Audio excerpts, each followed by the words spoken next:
Expanding two brackets can be visualized using a rectangle with length x plus 4 and width x plus 3. The area inside will be the area of the square x by x squared, plus the areas of rectangles 3 by x and 4 by x, 7x, plus the area of the rectangle 3 by 4, 12. We write the answer in simplified form, x squared plus 7x plus 12. Expand the following pairs of brackets. We use the first, outside, inside, and last. We collect like terms by adding 4 and 2. We repeat, add 11x, multiply them, 10. And again, 5 plus 5 is 10, 5 times 5 is 25. Stop the video here and try the last three yourself. Right. Continuing from where we started, 4 plus negative 2 is 2, 4 times negative 2 is negative 8.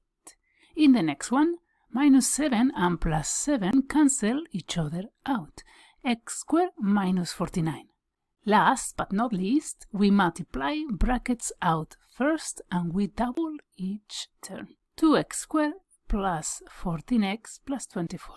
We can expand the brackets to x plus 3 times x plus 2. The area inside will be the area of the two squares, x by x, 2x squared, plus the areas of rectangles 3 by x and 2 by 2x, that is 7x, plus the area of the rectangle 3 by 2, 6. 2x squared plus 7x plus 6.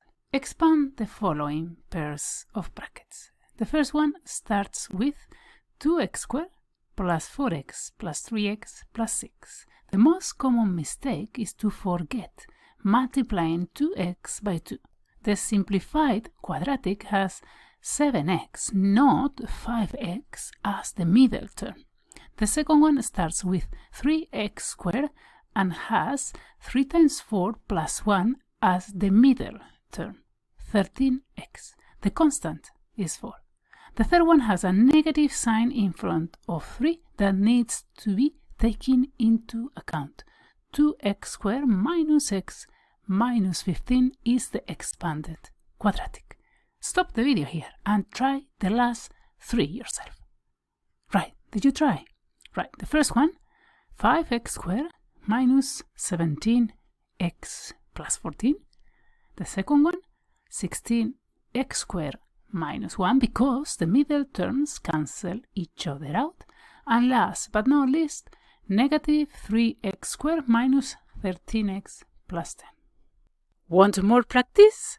Access full courses, quizzes, and worksheets in the link below. Happy learning!